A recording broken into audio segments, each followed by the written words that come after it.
Hi, everyone. Oh, yes, we're going to record the session today. Thanks, Sylvia. Hi, everyone. My name is Lisa. I'm with the Peace Leadership Collaborative, and we're really happy to have you here today. Thank you so much for being here. I'm going to start out telling you a little bit about what to expect in today's event. Maybe. There we go. So I think many of you are new to the Peace Leadership Collaborative. So we'll take just a few minutes to tell you a little bit about us and what we do and what we hope to do in the future.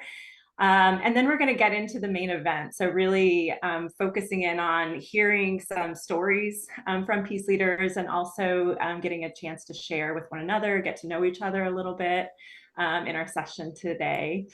And then we'll wrap up at the very end. We'll take just a few minutes to come back around and tell you how you can get involved with the Peace Leadership Collaborative if you're interested, or how you can join sessions like this in the future. So thanks for being here. And just to say, this is the first time we've had a gathering like this. So we're both like really excited and also I'm a little bit nervous. So really appreciate you all being here with us, and we'll give you a chance to give us some feedback at the end. But before we get started with the story sharing, I'll tell you a little bit about the Peace Leadership Collaborative. So our mission has really three parts. So we launched last year, and we're really still in the startup phase. So we're doing things and we're planning things, and we've got a lot of aspirations for the future. Our mission really has three parts. So the first is to really promote the understanding and practice of peace leadership.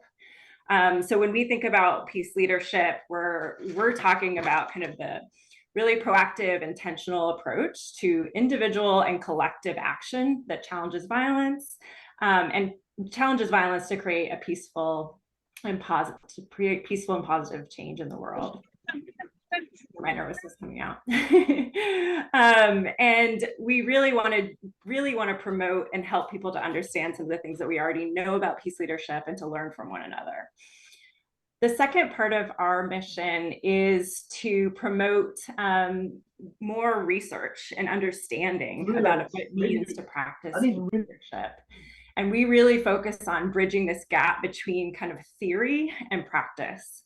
And so what we've seen is there are some researchers, developing theories and studying, theoretical perspectives.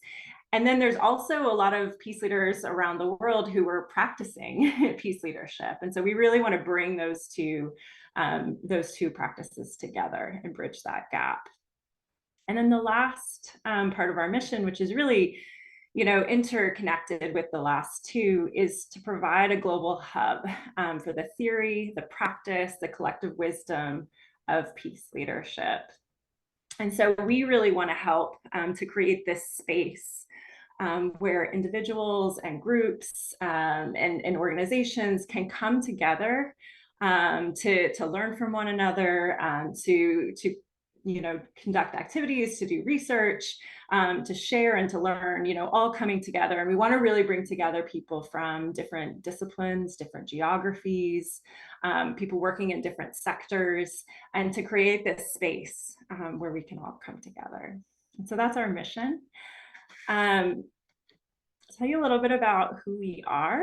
So who you're talking to and who's hosting you today. So we have three founding partners of the collaborative. As I said, we were launched last year, but there was some time before that with a lot of, visioning and planning that went into it. And the three founding partners are the Minor Anderson Family Foundation, who provided us with seed funding, Euphrates Institute, and Chapman University. And so we're really grateful to them. And we're really a member-based organization. So there's a few of us in the central team who are coordinating activities, who are kind of doing some of the operational sorts of tasks. But really, we're organized to be membership based. So bringing in individuals, groups, organizations, different people who want to come together to talk about and work on things related to peace leadership. And so we're so lucky and grateful. We have a number of individuals who are already actively involved in the Peace Leadership Collaborative.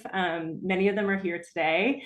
I don't want to mess up and miss someone by naming them, but if you're here in the room, if you can just kind of either physically or virtually raise your hand so people can see who's already involved. So these are people who have been helping us with member engagement, with fundraising, with research, and we're really grateful to all of them. And we're also, part of this is also to tell you more about us, is that we're welcoming others in. So we're very excited if there's anyone else who's interested after this call and getting involved, we'd be happy to welcome you.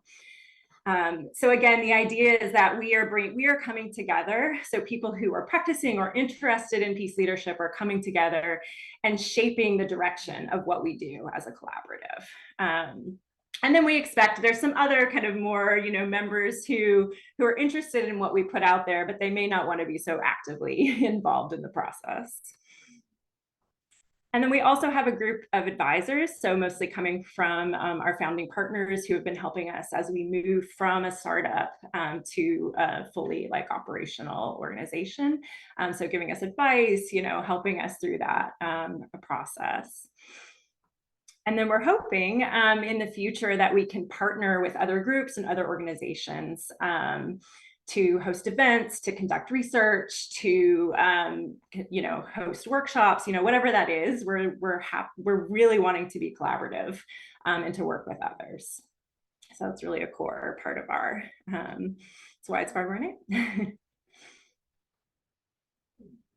And then lastly, I'll just share, some of the things that we're offering now and that we hope to offer in the future, just to give you a sense of the type of things we are doing and plan to do.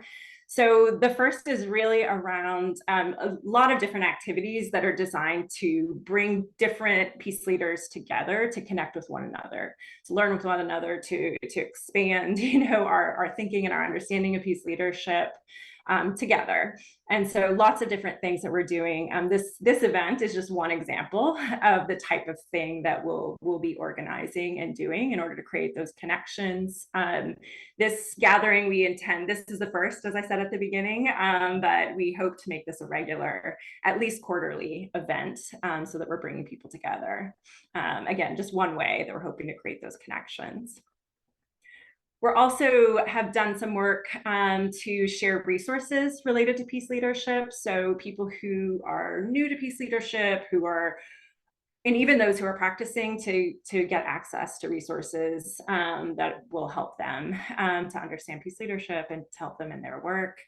We're also planning to release our first Peace Leadership e-magazine later this year. So that also will be an opportunity to share resources, to share stories of peace leadership more broadly. And then we're hoping in the future to have the resources to be able to host workshops, to be able to conduct our own research, to be able to sponsor others to conduct research. Lots of things. And this is just the beginning of the ideas. Like I said, we've really in the last 9 months been inviting people in to be part of this with us so that we can co-create the collaborative and the space together in ways that are useful. So that's it. That's us. That's the Peace Leadership Collaborative. I'm going to stop there. I'll share at the end of this session, I'll share our contact information, share with you ways you can get involved if you're interested, or if you just want to ask us questions, you'll have that opportunity. But for now, we just wanted to give you kind of introduce ourselves since we're a new organization. So I'll stop there. Now we want to know who you are. So we've got a big group here today, so we don't have time to do individual introductions, but we've got a little poll here just to get a sense of who's in the room with us. So we're going to do a little poll. So there's 3 different ways that you can join. Hopefully that doesn't make it complicated by giving you options. But the first is to join by link. So if you look in the chat, Sylvia's just put a link in the chat to a poll. So you can click that link. Or if you prefer, we have this fancy QR code you can scan. Or if that doesn't work for you, you can type in your web browser slido.com, and then it'll ask for a number, and you put in this number. So all three options will take you to the same place. So just choose one.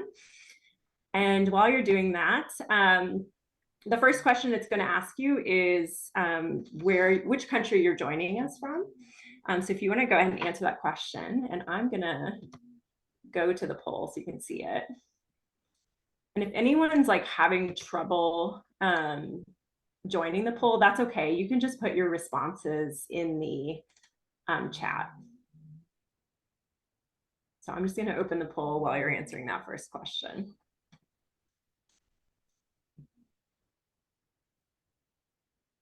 Maybe. Here we go. Okay, so can you guys see do you see the blue screen now? Yes. Okay, yeah, great. we can see it. Okay, cool. I don't know what this yellow line is. So we've got people from the US, from Canada, United Kingdom, Nigeria, Ireland, Vietnam, India, Switzerland. Great. That's awesome. Got 3 people adding in. Awesome. All right, I'm going to go to the next question. So which issue areas do you focus on in your peace work? And we think of this as very broad. So it might be work you get paid for. It might be voluntary work you do. It might be, things that you do in your community that you take, put a peace leadership lens to. But tell us about the type of issues that you focus on. I'll give you a minute. It's kind of fun.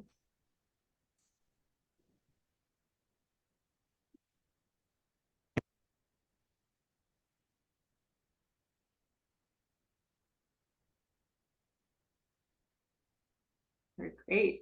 So we have a lot of people focused on peace education. Half of us focused on research, exciting. Environment, climate justice, youth empowerment. Oh, sorry. Interfaith, intercultural work, personal wellness, gender equality, women's rights, peace and security, trauma healing, domestic violence. This is great. It's a really diverse group in terms of issues that we work on. That's awesome. Okay, last question. In one sentence, tell us about your peace work.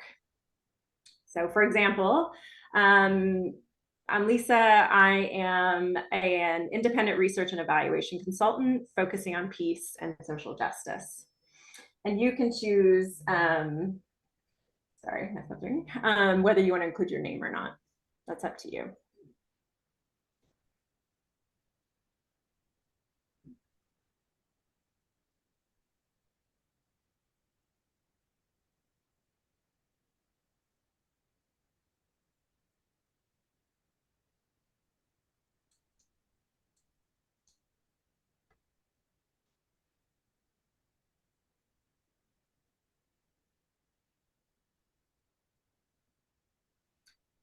So I'll read some of these. So Diana works on youth dialogue, Israeli Palestinian American youth, someone working on social justice, equity, and housing, someone who's uplifting, connecting, and supporting peace leaders worldwide, another person focused on youth and community relevant issues. They're all coming up very quickly. Lynn, who's a PhD student in peace and conflict studies. Stan, who has a research focus on what it's meant to dwell in peace. That's great. Engaged in peace activism, advocacy, research, and education efforts. Jenny. Mark's an educator and consultant interested in the application of adaptive leadership to mediation and peace building. Great. Give me a second to look at these.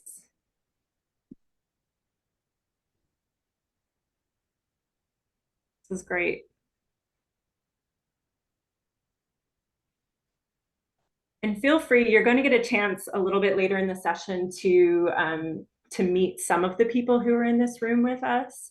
But feel free, if you're comfortable and you're interested in connecting with others, feel free in the chat to put your name, your contact information, if that's something you'd like to do, but there's no expectation. Great, so building peace culture among children and teenagers.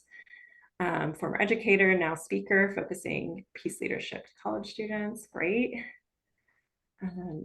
Habib, empowering marginalized communities through education. Awesome. All right, great. Well, it's really exciting. This is a great group of people to have in the room together with us in this first session. So we're really grateful to have you here. I'm going to take us back and into the main content of what we're going to focus on for the rest of the session today. Again, thank you all for being here. So as the title of the event said, we're really focusing on hearing stories from peace leaders around the world. So we're going to focus today on hearing the stories, the personal, stories of how people came into peace work and what motivates or inspires them to continue this work. So those are the two big questions we're really focusing on today. And you might be asking yourself, why are you doing it this way? Why are you focused on stories? And the reason is that at the Peace Leadership Collaborative, storytelling is really central to our values and our work in a lot of different ways. And so we use storytelling as a way to learn and also a way to connect with others. And we also really are prioritizing storytelling in some of the participatory approaches to research that we want to promote. And so really valuing and wanting to uplift this opportunity for each person to tell their own story in their own words, and using that to help us understand what peace leadership looks like in practice. So that's what we're going to focus on today. So we have 3 people who are contributing members in the Peace Leadership Collaborative who are going to share their stories. And then we'll have the opportunity, we'll open it up and we'll give you guys an opportunity to go into small groups and to get to talk and to connect and to share stories with one another. So I'm going to stop sharing my screen so I can see you again. And I'm going to invite Janeeth to come off of mute. So he's going to be our first. So Janeeth is a member of our research working group. So Janeeth, I want to invite you to introduce yourself briefly and then share your story with us. Like what brought you to peace work and what inspires or motivates you to keep going?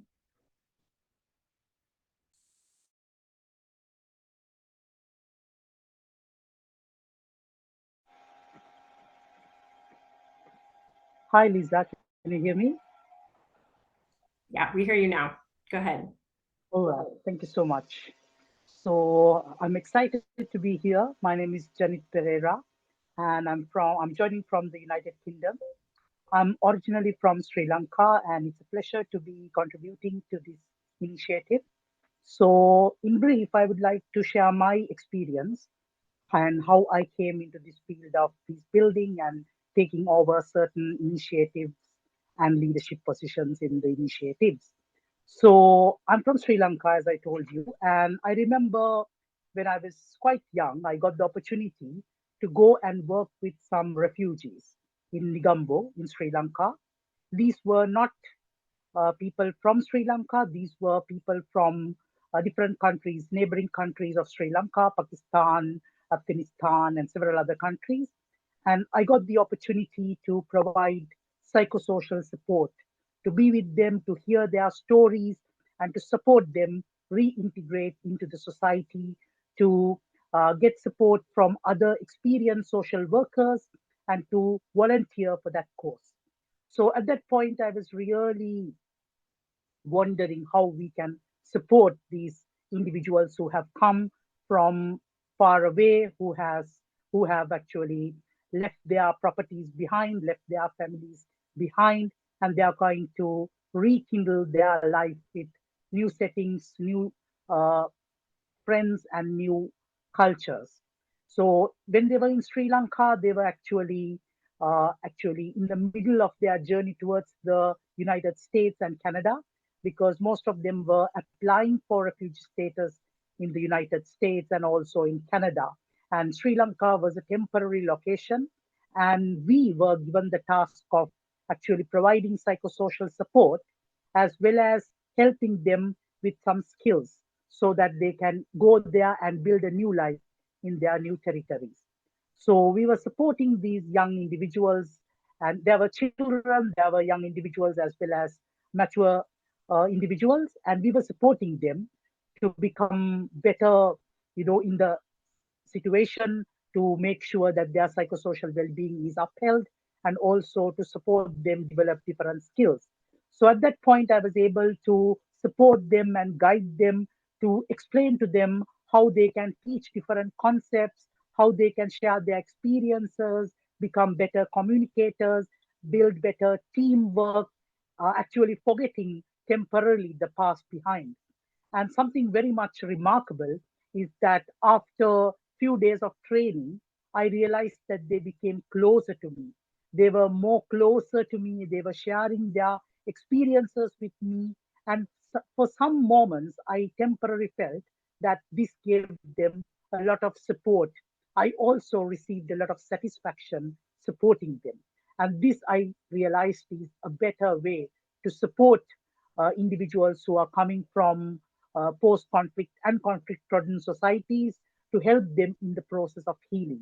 So that is what inspired me to become, uh, a peace builder as well as a support of peace building activities. And quite after some time, I received a Facebook request. This was after about 2 years after completing the psychosocial support and training sessions. One of those individuals sent me a friend request and shared with me that he is now in the United States working as a teacher in a community center, and he was really much appreciating the support we gave, and that it meant a lot to him, and that was supporting him to find work in the new context in the United States. So I realized that this is some impactful work when you support these people, these individuals, to make a life change. They can utilize those skills, the support we extended in their new life settings, and the impact that we made on them will be everlasting. So that is what inspired me, and that's why I am inspired in continuing the work I am doing. Thank you so much. Thank you so much, Jenny.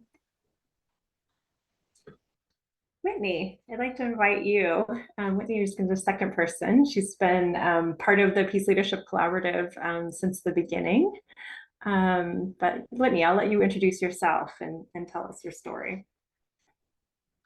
Thank you so much. Good morning, good afternoon, good evening to all of you here on this call today. We are so grateful for you to be here and to join us. So thank you so much. My name is Whitney McIntyre Miller. I'm an associate professor of leadership studies at Chapman University in Southern California, which is my sort of professional hat. But my work has been for years now in sort of thinking through and aligning some of the scholarship and practice between peace studies and leadership studies, and have been working on an idea of integral peace leadership with colleagues for a while now. And so that's sort of where I am now, but I'll backtrack just a moment. When we were putting this together, it was a really interesting exercise for me to think about the origins of my story and why it is that I have been called to do this work. And in reflecting on it, I recalled a time in secondary school or high school here in the US where we had a group of us who were really working with a group of students and working with some marginalized communities in our area that were really sort of struggling to get some approval through districts. It's a long story, I won't go into it. But it really sort of woke me up to the idea of unfairness at a young age, and in your teenage years, where unfairness really matters, I think, to helping define sort of who you are, which really started me off on this journey of a quest for equity and justice, and looking for what that meant, and what that meant in terms of peace and leadership in our communities and their community settings. And I was really grateful that I had many opportunities to begin to travel the world and open up my eyes to work beyond the struggles for peace and justice here in sort of my small urban, suburban California town into my urban university space. And through that time, I became more and more committed to understanding peace and to building peace and to looking at what that meant sort of in communities near and far, and was able to work within multiple post-conflict countries at the time, which really led me to further understand some of the skills and practices that really help us transition the work that we are doing in our communities the globe over. And it really set me on this trajectory to really think about how it is that we could further understand the ways in which we build peace, the ways in which we challenge conflict, the ways in which we work together to be able to establish a space that can hold all of the conflict and the good and the bad in order to build us together. And so for the last now almost 10 years, my work has been really thinking about how it is that we can define and refine what peace leadership might look like. And a lot of that comes from sort of the heady academic side of things, which is my job, so I kind of have to do it, but also from the heart piece of working with peace leaders who are doing incredible things in communities around the world. And I think that really, when I was thinking about what motivates and what inspires me, it's working with folks who are on this call, folks who are working all around the world and could not be on this call with us today, to really think about how it is that we can sort of define and refine what peace leadership might look like, so that we can understand how it works and doesn't work in community spaces, so that we can then refine and define it again, and we can teach it, and then we can learn. And my work has been learning with so many incredible people. And many of these people on the call have been working with now for the past 4 years with Euphrates Institute and their programs, and we're grateful for their support for our Peace Leadership Collaborative as well. And so what keeps me going is calls like this, and getting to be in spaces with all of you, getting to talk to people, getting to understand the work from this practical perspective. Those of us in academics can sort of like stick in our offices too much. But through connecting with you all, I'm able to really think about how we can teach peace leadership, how we can understand peace leadership, and how we can embody peace leadership. And that's what keeps me going day in and day out. So thanks so much to all of you. Thank you, Whitney. And we have one more member of our group who's going to share. Amjad, I think you're here. There we go. Welcome. Please introduce yourself. Tell us a little bit about your story. Thank you, Lisa. Good afternoon, good morning, good evening, wherever you are. And hello to a lot of familiar names I can see the participants list. I'm really glad that you're here, really humbled to be here as well. So my name is Amjad Salim. I am currently the manager of the Global Youth Volunteering and Education team at the International Federation for the Red Cross and Societies, based in Geneva. And I manage a team that looks at our 191 national Red Crescent societies across the world, dealing with 16 million volunteers, half of them under the age of 30. What got me into this? I think it's a whole life for me. I think it's been a life journey for me, and I'm going to be cliched and kind of say it's since I was very small. I'm a third culture kid, and for those of you who don't know what third culture kids are, they're kids who basically their parents come from one country, they were born in another country, they grew up in another country, often have citizenship in another country. So, you end up becoming very confused about who you are, but you also become very rich with the experiences that you have. And so, my parents are originally, I have Sri Lankan heritage. So it's nice to see a lot of Sri Lankans on the call, Janith as well there. But I also was born in Nigeria, so good to see some Nigerians on the call. And I grew up in Ethiopia. And obviously I'm now British, but living in Switzerland. So you have all these kind of things that you take from different perspectives.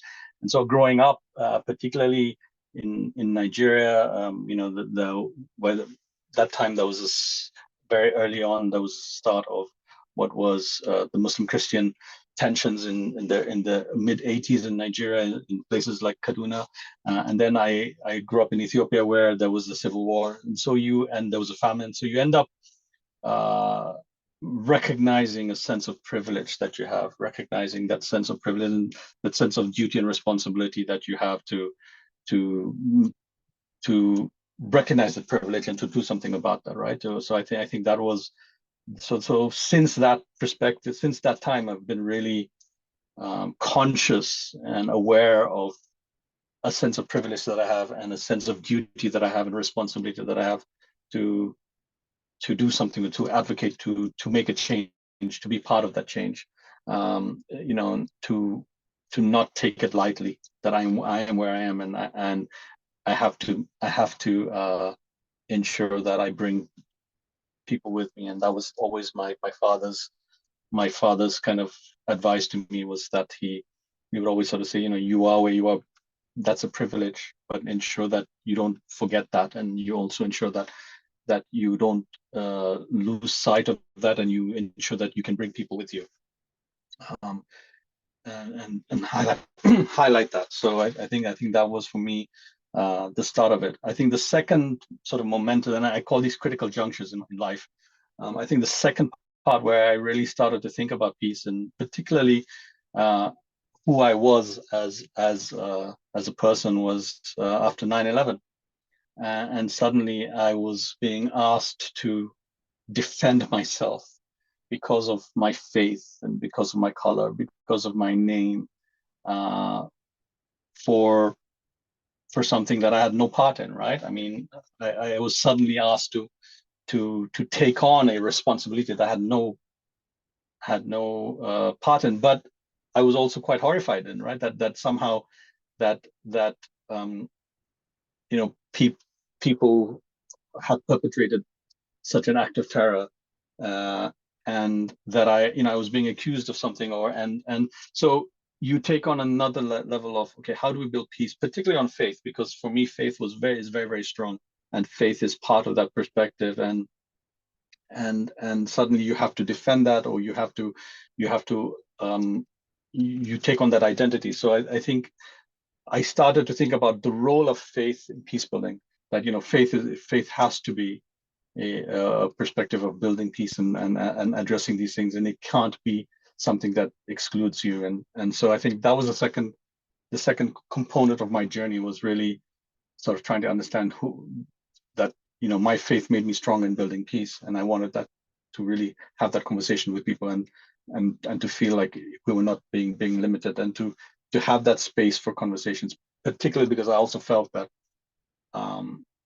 that a lot of the conflict and the tensions would came up often mainly because people didn't really know each other, and they were just making assumptions based on what they read in the media or saw in the media. Then the third aspect was actually where it got me thinking, really taking this as a career, because I started life out as an engineer. So I'm a civil engineer by profession. If you come from a South, for those South Asians in the room, you when you start life out, you're a doctor, lawyer, engineer, right? Peace builder it's not what you do, right? You don't. I mean, what is that, right? So I started life out as an engineer, and we in Sri Lanka in 2004 we had the tsunami, and I decided to volunteer with an NGO to go out and build houses, using my engineering skills to build houses. And I found myself in Eastern Sri Lanka, building houses for communities that had suffered two types of displacements. So in the late 90s, due to the conflict, there were communities that had been displaced due to the conflict, that had been displaced to the coastline of eastern part of Sri Lanka, and they were staying there sort of 10, 15 years. And then due to the tsunami, they were now displaced once again. And they were displaced back to the area that they had been displaced from. And because there was a peace agreement, there had been a peace agreement in Sri Lanka from 2002. So in 2004, peace was still there. So this community that had been displaced from inland to the coast, they were displaced back to the inland after the tsunami. And the NGO that I was working with decided to build houses, and we thought we would build houses. And we had two communities there. We had the Muslim community and we had the Tamil community, two communities there.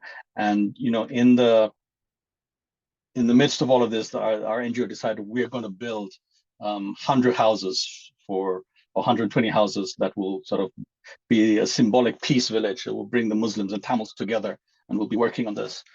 And we will have that. And so we built a house. We built a model house to engage the community, and we brought the community in, and they walked around the house, and they said, "Oh, this is lovely. We're so used to living in tin shacks. This is actually a proper house." There's just one problem. We can't live next door to each other, right? So the Muslims and the Tamils can't live next door to each other, right? You can't have a Muslim house and a Tamil house. And I was as one of the people there, I was like, "What do you mean you can't live next door to each other?" He said, "Well, the thing is that we can live next door to villages, but we can't live house to house, right? So we can have a Muslim village and a Tamil village, but we can't have an integrated village." And so our idea of building this peace village sort of went up in smoke, right? Because suddenly we were confronted with having to buy another piece of land, and then ensuring that we built an adjacent village for the Tamils. And that got me thinking. I was like, hang on, so it's easy to build houses for people. It's difficult to put them inside because there's something going on. These are communities that have endured displacement twice, yet there's still something so strong that despite those two displacements, despite them being reminded of the fragility of life, they still can't get along with each other.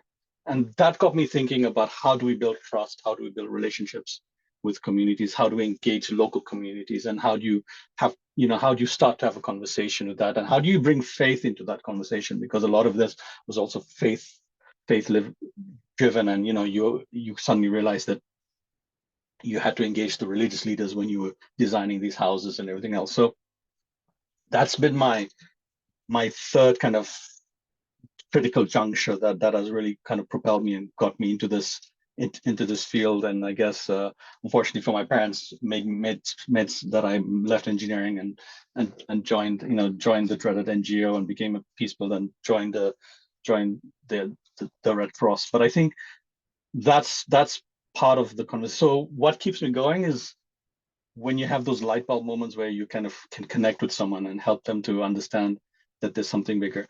I work with volunteers, and there's a lot of you on the call who also work with volunteers. And what keeps me going is actually the volunteers on the ground, because day in, day out, they're just doing things to help their communities and to help their communities be better communities, to make their piece of the world a better place.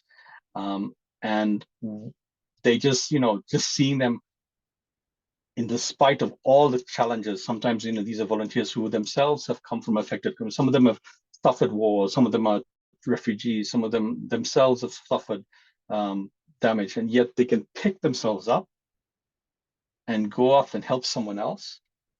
Tells me a lot about the strength of of humanity. And I think for me that's what keeps me going, because I think that really then reminds me of the responsibility that I have to help them on the ground to do what they want better, and to ensure that they have the right equipment, the right tools to do better. And so I think that's what's there. And then, every once in a while I will get a reminder. And just last week I got a message. So last week I was at a conference and I was speaking about the role of faith and in development and humanitarian work. And then I got a message from a contact on LinkedIn, actually, who said, 10 years ago, you shared with me the story of the imam and the pastor from Nigeria, and you shared with me the video.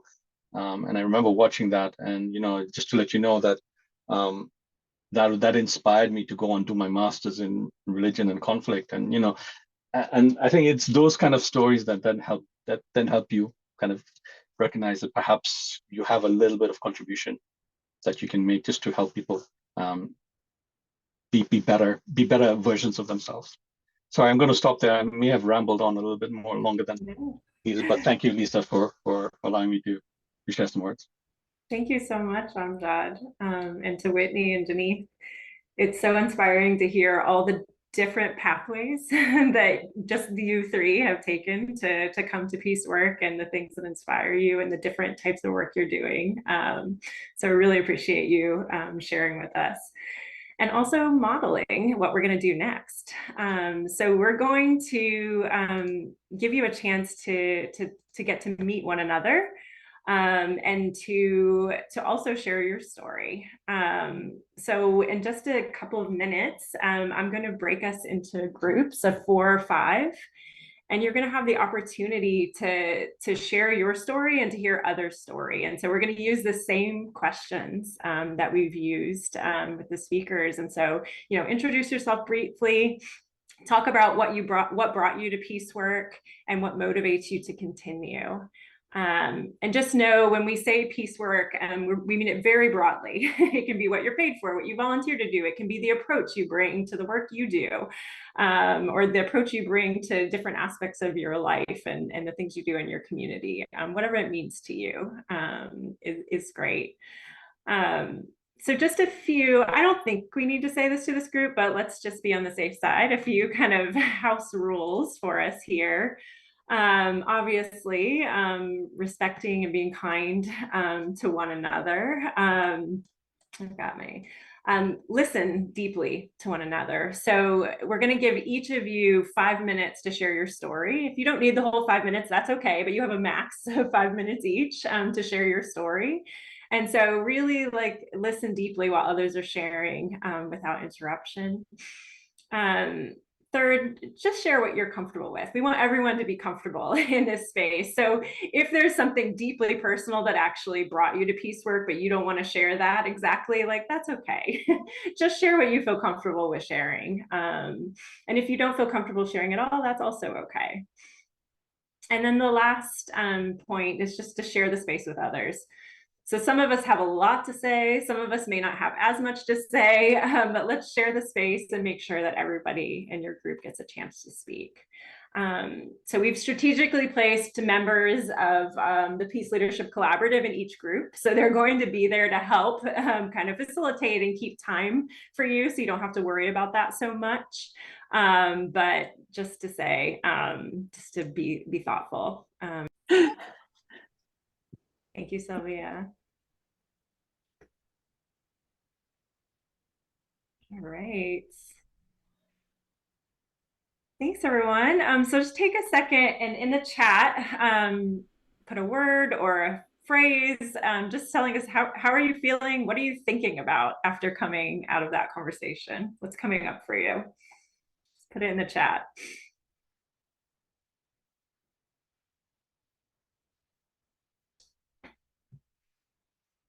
Amazed.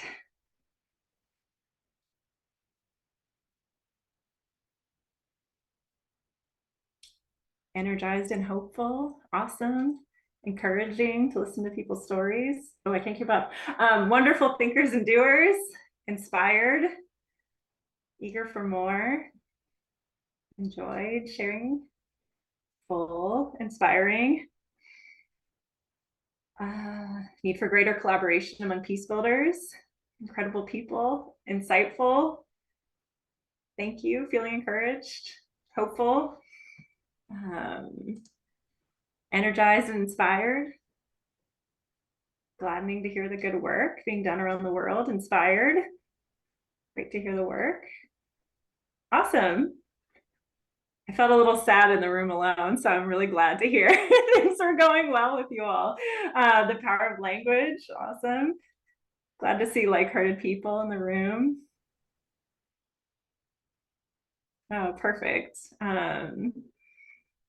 Exactly what we were hoping would happen. Well, thank you so much for being part of this. We're gonna start to close the session, but just as a reminder, we're hoping this is the first of many of such gatherings. So at a minimum, we'll be hosting these gatherings quarterly, so every few months, with different topics and different ways to connect. And so we very much want this to be an interactive space where you get to know one another, to connect, to talk about issues or anything really that you want to talk about. And so these will continue. And then we're also, as I said, looking to expand our work and to find other ways that we can connect with one another and work together in the months and years to come. So we really appreciate you being part of our first gathering. And we would really appreciate your feedback. So in just a second, Sylvia is going to put a link to a feedback form in the chat, and we really appreciate it. It should just take a couple of minutes, but maybe while I'm saying my final things, even you can start filling it out if you like. But really want to hear from you. What did you like about this session? What do you think we could do differently or in the next one? So really welcome your feedback. We also have a couple of opportunities in the form. So if you aren't yet on our mailing list, but you'd like to be, you can sign up for that in the form. And then we're also going to be, we'd like to take this kind of process of story gathering, not quite the process, but the stories themselves, and take them and put them out into the world. And so if you're interested in sharing your story, we'll be pulling together stories from peace leaders, putting them on our website, through social media, in our e-magazine that will be coming out later this year.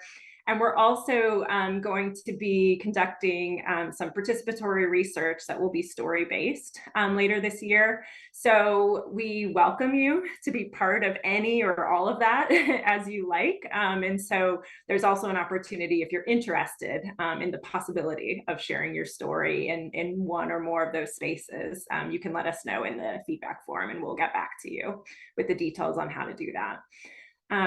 So as we're wrapping up, I really just wanted to share a little bit more about how you can get involved with the Peace Leadership Collaborative if you're feeling inspired to. So I'm just going to share my screen one more time, and I'll also share our contact information so you know how to get a hold of us. Here we go.